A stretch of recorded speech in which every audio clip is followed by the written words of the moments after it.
One of the many awful things about the 2016 election was how Facebook wasn't overrun of Russian hackers trying to mess things up.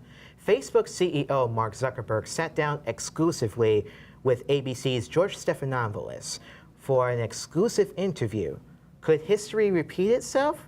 Let's take a look at the clip first before we discuss. There was a question of what decisions should be left to a private company to make, especially around things like speech and expression for so many people around the world, and where should we have either industry or more government regulation. You know, after 2016, when we saw what Russia tried to do in interfering in the election, we've implemented a lot of different measures to verify any advertiser who's running a political ad, to create an archive of all of the political ads so anyone can see. I'm confident in where we are now. We've learned a lot since 2016, where obviously we were behind where we needed to be on defenses. I think we at this point have priced some of the most advanced systems of any company or government in the world for preventing the kind of tactics that Russia and now other countries as well have tried kind of copying what Russia did in 2016.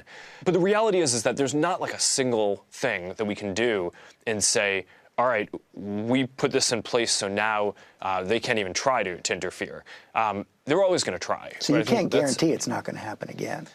Well, what I can guarantee is that they're definitely going to try. That's what we see.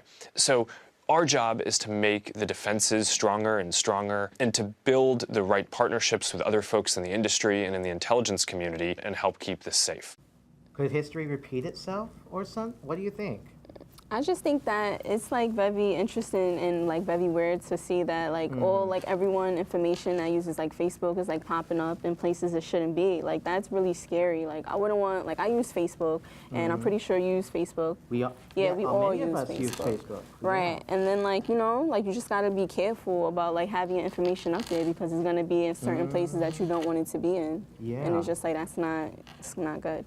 Yeah, and that's where these hackers could come in. It's not only Facebook, but it's also Twitter, Instagram, sometimes Snapchat, and YouTube at times.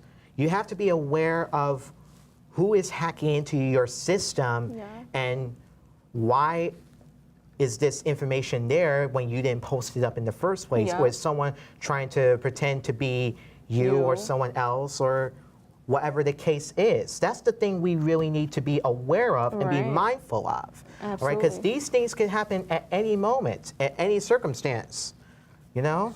It's just scary. You just got to be mindful and just pay attention, you know? Like, there's a lot of hackers. Like, some of the people that I know, like, they're sending me, like, posts and things like that, like, spams and things, and they're saying, oh, that's not me. Like, my Facebook or, like, my Instagram got hacked. And it's just, like, that's just scary. You got to be careful, like, what you post, and you just got to be mindful.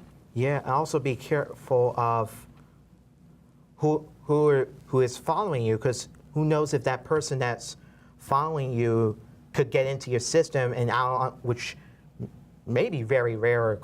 Like, how did they get your password or information? Right. You also got to be careful. Like, if you're signing into someone else's phone, sometimes, like, they might have their phone of their settings set up where it's just, like, if you sign into, like, someone else's phone, like, they would say your password would get saved. And then once your password gets saved, they could log into your account, like, if you're not by their phone. So you just got to be careful. And then they could probably, you know, just deliver your personal information to someone else. And then now they're into your account and they might change your password. So you just got to be careful.